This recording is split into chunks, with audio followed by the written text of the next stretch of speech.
Warm too. Yeah. Good morning.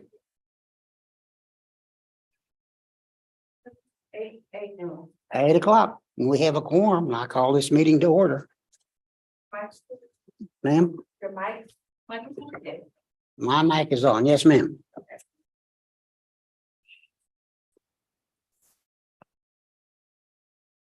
Okay. We call the meeting to order. Any public comments this morning? No, sir. No public here to give any comments. Item 3, minutes. Consideration of action on the minutes of the June 2nd meeting. Did everybody get their copy? Yes. Okay, Move approval of the minutes. approval of minutes by Mr. Bogard. Do I have a second? I'll second. Mr. Saltchuk, all right. All in favor? Aye. Aye. Okay. And we're going to have annual ethics training today. By guess who? Morning. Good morning, teacher. All right, so this is going to look very familiar with you. I haven't revised it because state law hasn't been revised. So we're going to have a few minutes where we get to play Monopoly. So because it's an ethics training, as I say every time, the images are owned by Hasbro, not me. I'm ethical. I expect you to be the same. So you're going to ask yourself 2 questions when you're thinking about ethics. What am I required to do? And what happens if I decide I don't want to do it? So there's 2 laws that are going to apply, Chapter 171 and Chapter 176, both in the local government code. And this is what Chapter 171 is. It's a really long line, basically saying, if you know somebody and you're related to somebody, you need to tell us. So what are you prohibited from doing? You are prohibited from failing to file an affidavit and abstain from voting on matters if you have a substantial interest. And you're asking yourself, well, what's a substantial interest? So a substantial interest in a business entity is when you, your spouse, or your parent, or your child owns 10% or more of voting stock, shares, or fair market value of the property, 15,000 or more of the fair market value, or your paycheck is 10% or more of your gross income from the last year from that company. And you go, okay, so that's a business. What about real property? It's same people, you, your spouse, your child, or your parent have a legal ownership or equitable ownership of $2,500 or more. Also, if you get a little card in the mail that says, hey, we got something coming up on this property, it's because you're within 200 feet.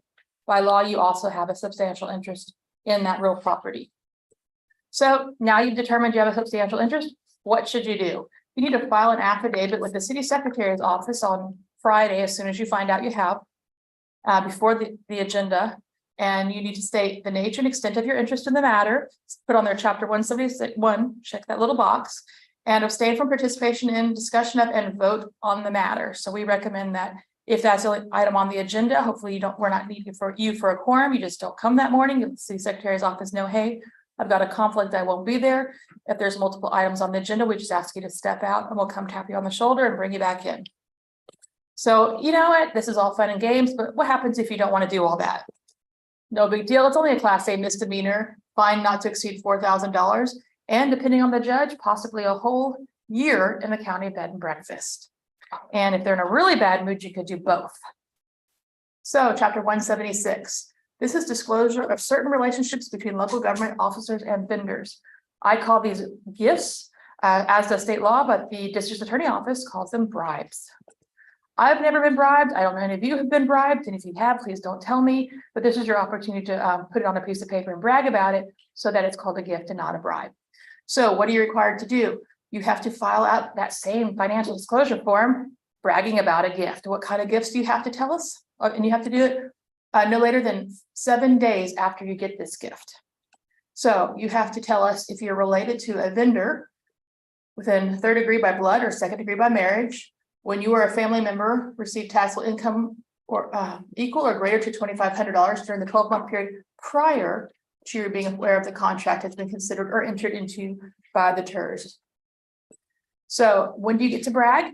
You get to brag in the cumulative value of the gifts reach $100. So if somebody buys you a $10 Starbucks they have to do it 10 times before you have to brag to us. So go ahead and enjoy 9 of those. No worries. It's the 10th one. You've got to fill out that piece of paper and tell us all about it. Gifts are also lodging, transportation, and entertainment. So if the Astros are doing something fantastic and you get invited to go to an out-of-town game and they have you sit there in their suite and you do all kinds of fun things, you got to brag to us about that. And gift is also food when the vendor is not present. So if they give you a gift card to Starbucks, that counts. If they're sitting at Starbucks with you, it doesn't count. So apparently you could be bribed when they're not there, but if they're there enjoying the meal, you don't have to brag for your time. And if for some reason you don't feel like bragging to us about your gifts, what's going to happen? It's only a Class C misdemeanor and the contract could be declared void. This sort of situation, bribes does not require you to take a little vacation in the bed and breakfast of the county. So do you have any questions? Went through that kind of fast, but you guys know what you're doing, so. Do they not have anything on there where we can whine if we're not getting on that stuff? There you go. All right, thank you, guys. Fill out an application. Appreciate you. Thank you. Okay, the budget.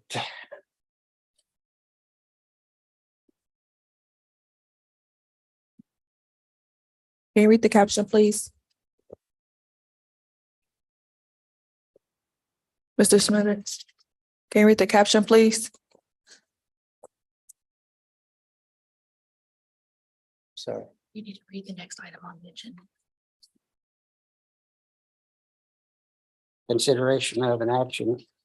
Fiscal year 2023 budget projections amendment and adoption of the proposed fiscal year 2024 budget. Go ahead. All right. Good morning, everybody. Good morning, sir. How are you? Good, thank Well, I'm gathered here this morning with you all on this fine Friday morning to discover and discuss our FY23 budget projections and the fiscal year 24 proposed budget. On the agenda for this morning is an update on your fiscal year 23 incremental tax values and revenues. Then we'll look at what that looks like in terms of the FY23 projections overall. Then we'll look at the FY24 incremental tax values and revenues and that proposed budget for fiscal year 24. Kimberly Terrell, which I believe is online, is our assistant parks director. She's going to step on and cover the city sponsored plaza events. And then I'll be back on to ask you to take action on amending the FY23 budget and approving FY24's proposed budget. So jumping into those updated FY23 incremental tax values, we have a comparison here between the certified roll, which we used to adopt last year's budget, and the current supplement to that tax roll. We can see that the approved value has increased by 1 million, and that's shifting that value that was under review at the time of budget adoption to being approved. We do have a slight increase in the exemptions on both the city and Fort Bend County tax rolls. After that base value or frozen value of 5.57 is taken into account, we do have a very small decrease to both tax rolls, 36,000 on the city side and just over 84 on the county side, with the property tax revenues being calculated on a per $100 basis, pretty much a de minimis impact to the tax revenues. So looking at the calculated tax revenues from those revised rolls, we're looking at roughly a 1% decrease on the city of Sugar Land and Fort Bend County sides. So with lid 2 at the time of adopting the fiscal year 23 estimates, the proposed tax rate for lid 2 was, I believe, 14,900 cents, and their adopted tax rate was 14 even. So we do see a slight dip in those tax revenues. So overall, looking at projections, roughly $30,000 decrease to revenues. The decrease in the incremental tax revenues is offset by roughly a $20,000 increase in projected interest earnings on fund balance. We have no change in the expenditures, so that falls to having a revenues that are under expenditures of $30,000 and an ending fund balance of just over $120,000. Looking at the fiscal year 24 incremental tax values, here I have a comparison of the current certified roll to that last supplement we were just looking at. On the approved value side, we're looking at a 9.2 million increase in the total approved value. On the city exemption side, we do see a pretty substantial increase in the exempted value of 446,000. So a good percentage of that is due to council's decision to increase the residential homestead exemption from 13 to 15% this year. Then we are picking up one additional over 65 exemption, so that will account for an additional 70,000 of that. After that base value is accounted for, we're looking at an incremental taxable value of 278.75 million, which is a 8.8 million increase from the latest supplement. On the county side, we have roughly a $220,000 increase to exempted value. The homestead exemption side of that is roughly in line with what we're seeing in the increase in approved value. And then again, picking up that additional over 65 exemption is worth roughly 100,000 on the county side. So looking at the county increase, 277.32 million certified roll is an increase of just over 9 million from the latest supplement. Taking these incremental values and the current proposed tax rates, again, these are subject to change, just like we saw with lid 2 in the current tax year. We're looking at just under or just over 2.5 million in incremental tax revenues for FY24. 961,000 of that from the city's participation, 384 from lid 2, and 1.2 million from Fort Bend County.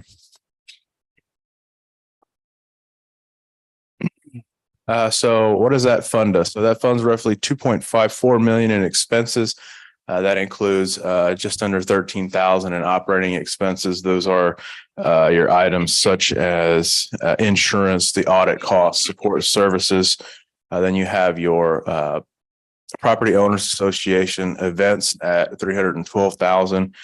This was taken and approved by the board on June 2nd, I believe. And then we have that annual contribution of 70,000 for city-sponsored plaza events to the general fund. Then you have your SLDC and SL4B assignments totaling 2.1 million together to cover debt on the Texas parking garage and Sugar Land Town Square infrastructure. And Kim, if you're on, I'm ready for you. Okay, great. I'm here. Howdy, everybody. Good morning. Could you advance the slide for me, please? Thank you. So every year we come before you. The TIRZ event contract was established in 2010 and is reviewed annually through this budget process. We're going to review today the FY23 events as well as the proposed FY24 events. Please advance the slide.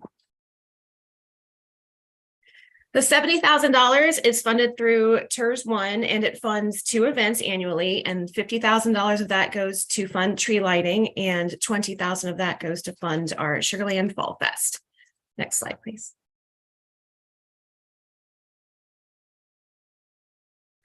So here's a recap of our FY23 Christmas tree lighting. It's one of our larger events. We had about 9,000 to 10,000 people last year. And it features obviously the lighting of the grand 40-foot tree in the plaza, as well as fireworks, Santa's grand entrance, and other holiday themed activities. Next slide, please.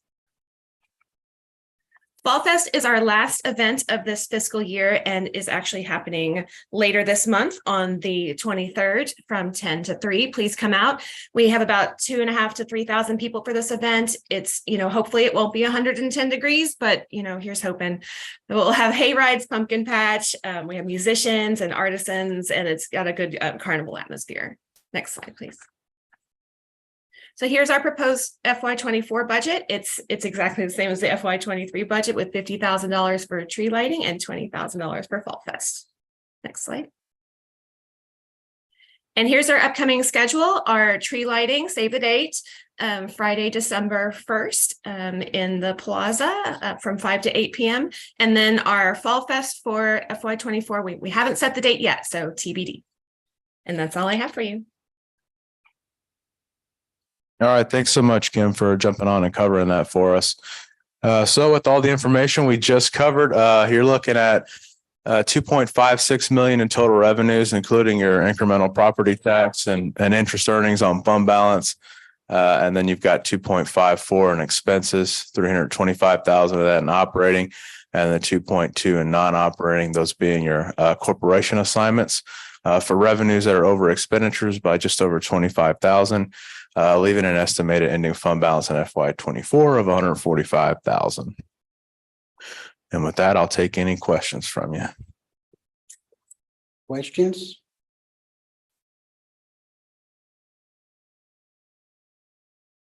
Questions? So done a good job. I hope so. All right. For a motion. Yes, I'll So- accept the motion. First motion on FY23 projections amendment. Do they need to be done separately? Meredith, yes. They're one agenda item? But I'll follow your lead. Which way do you want it? I would prefer to. Okay, move approval of expenditure projections for fiscal year 23 amended.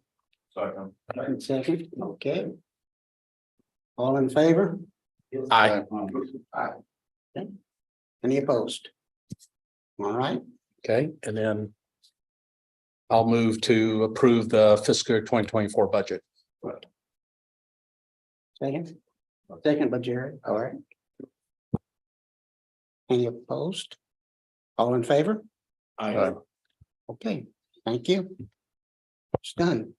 All right. Thank you so much. Is that all we have on the agenda for this morning? All right.